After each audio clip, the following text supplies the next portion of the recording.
Welcome and hello. This is a video exercise using HEC HMS, and in this exercise we will be creating a variable Clark transform model and using the 2D diffusion wave transform results.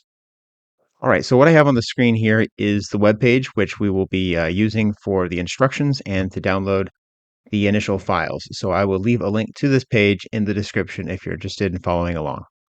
The first thing I want to do is click on this zip icon to download the initial files. Okay. And then click on the download link when it shows up. All right, so that's downloaded for me. So I'll go ahead and close that. Let's see what we have first. In this zip file, we have a Coyote Creek folder, and this has files and folders associated with an HMS project. So I'm going to go up a level, find a place on my computer I want to put that, and then just drag it over. And then once that's copied over, I can delete the zip file. Let's go ahead and open up this model in HMS. So open up your HMS and then go File, Open, and then click on Browse. Navigate to that project. Here is the project, and then click on the Coyote Creek.hms file and select. And also click Convert Project if you have to. Okay, that took a while, but it worked. Let's go ahead and open up the basin model. So we have a number of basin models here to choose from. I'm going to start by clicking on Coyote Creek 2D. All right, and then here is our basin. If I go back to the instructions webpage, we have a little bit of an introduction here, and it talks about the difference between the 2D diffusion wave transform method and some others, whereas the others are not particularly well suited to model the nonlinearity response between excess precipitation and runoff. However, the 2D diffusion wave transform method is. In this exercise, we will be seeing how the simpler and faster Clark unit hydrograph transform method can be calibrated using the more complicated and accurate 2D diffusion wave transform method to attain results for different rainfall intensities. All right, so if we scroll down further, we get a watershed description. And what it says here is, let's just go ahead back into HMS. Using this Coyote Creek 2D diffusion wave method, you see down here in the components editor, we have 2D diffusion wave selected. And this uses an unstructured discretization method, which, hold on, if I turn on the view, map layers, and then discretization here, I didn't count it, but there are 8,512 individual grid cells here. So if I zoom in, you can see the grid cells. If I click on the 1982 2D simulation, it uses this control specification 1982. So if I go back up to that, control specification 1982, this has a 1 minute time step over a 2-day time period.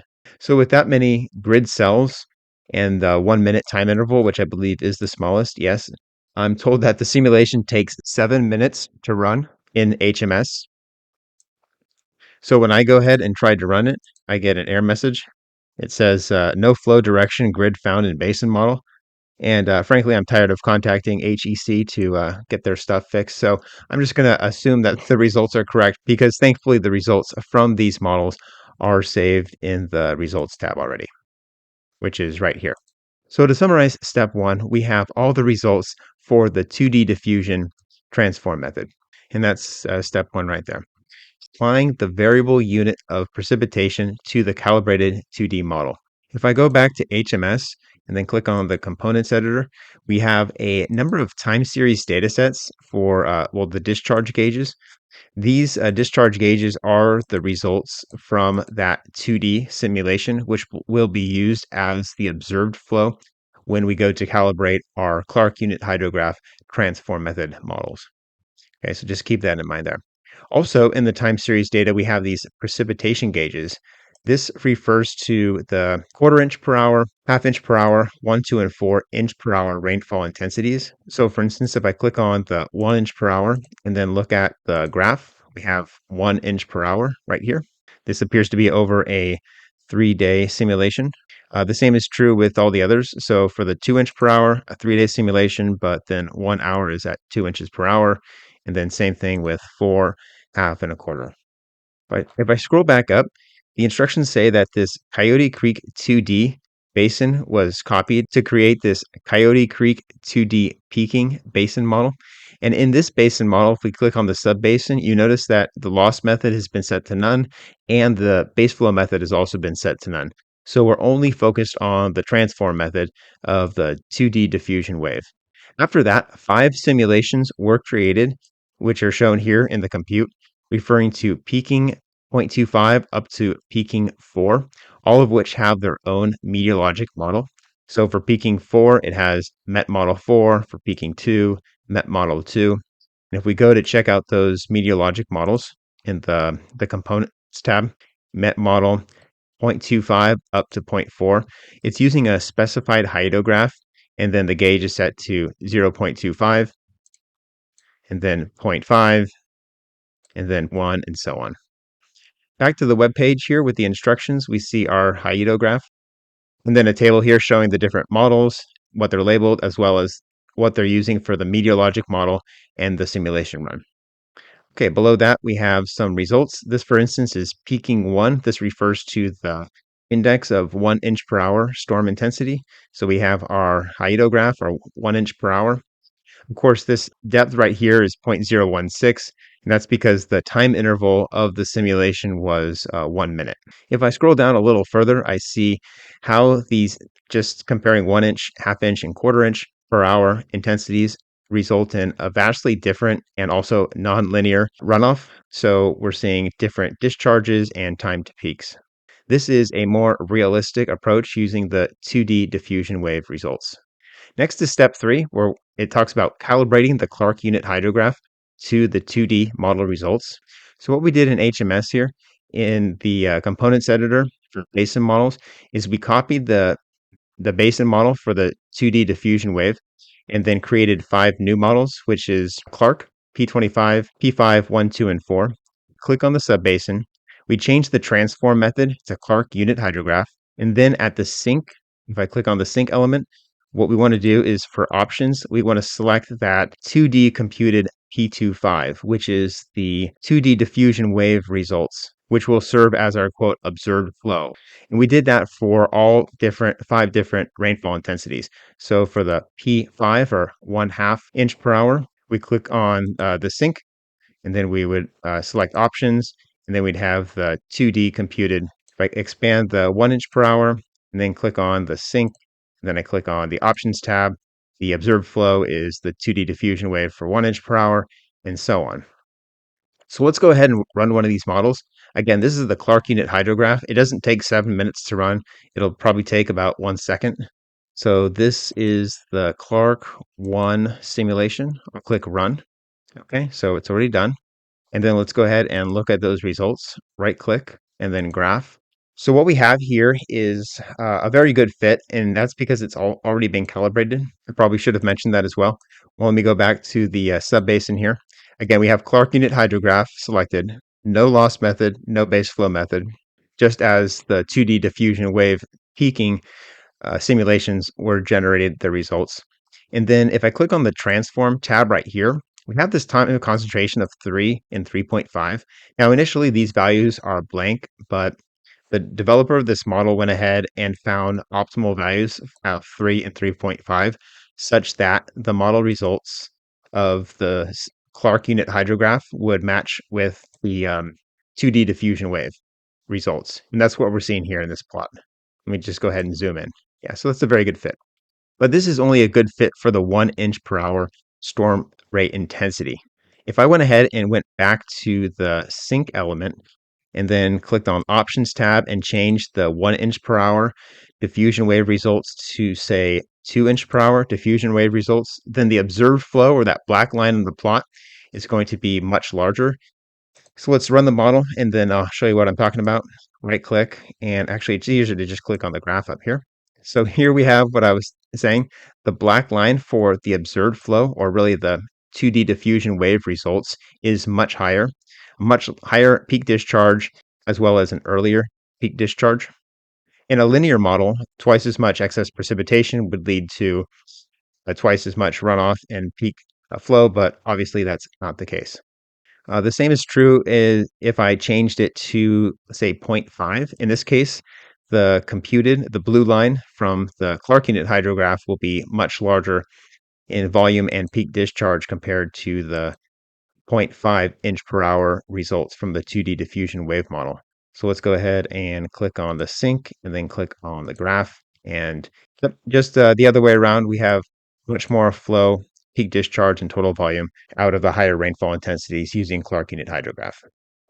Now, if I went ahead and looked at the zero point 0.5 discharge, if I ran this model here, the 0.5 inch per hour Clark, which is this one here, and then run. This model, this subbasin here has different parameters. It's using 4.5 and 9 for time of concentration and storage coefficient, not 3 and 3.5 or whatever the 1 inch per hour numbers were.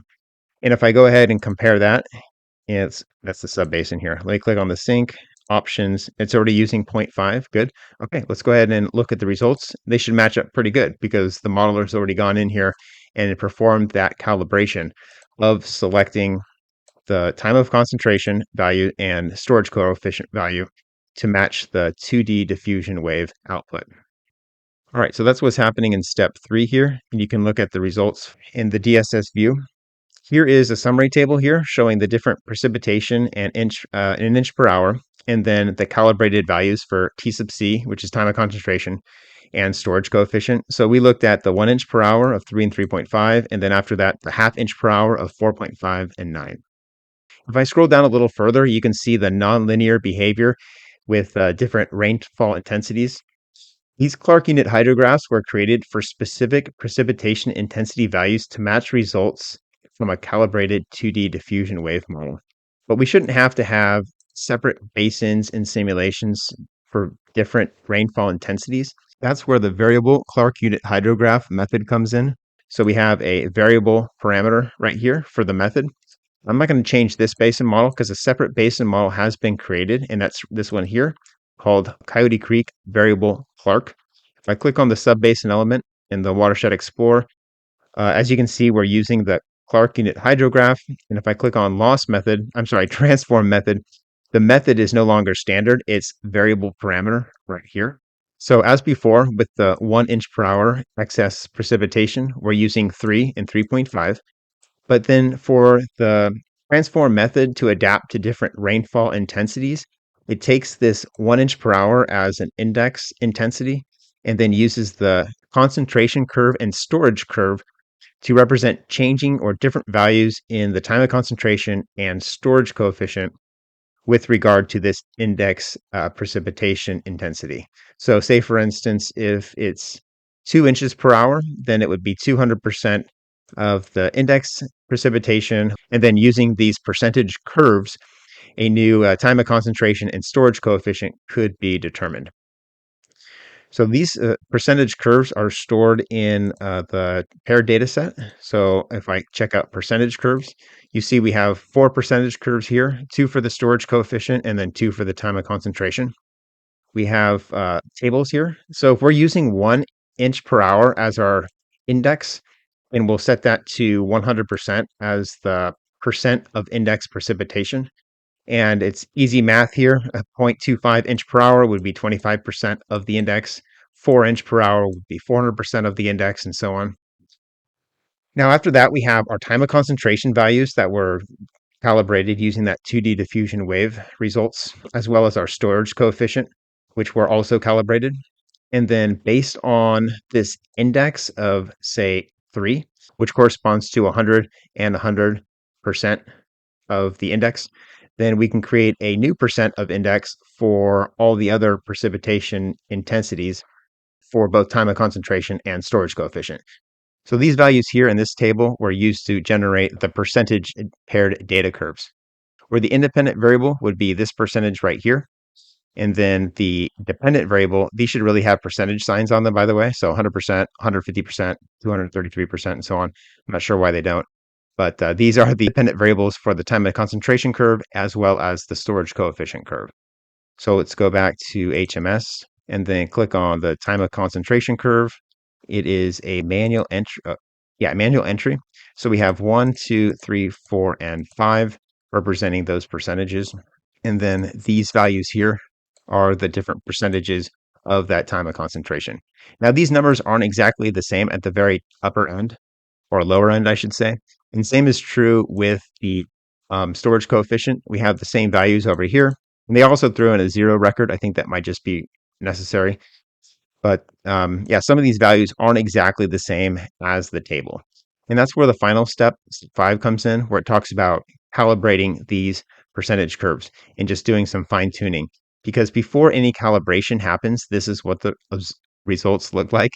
And then after changing those percentage curves calibrations, they use this table instead. And these are the actual results we were looking at to generate those percentage curves, those paired data sets, which resulted in a plot that looked just like this. So if I went ahead and ran the final simulation, which is this one right here, 1982 variable Clark, and then clicked on the outlet, we see the same plot that they have at the end of the instructions page. So that's it for this exercise. We used the HEC HMS model results from the 2D diffusion wave transform method to calibrate the time of concentration and storage coefficients parameters and the Clark unit hydrograph transform method to achieve fast and accurate model results for a different range of rainfall intensities.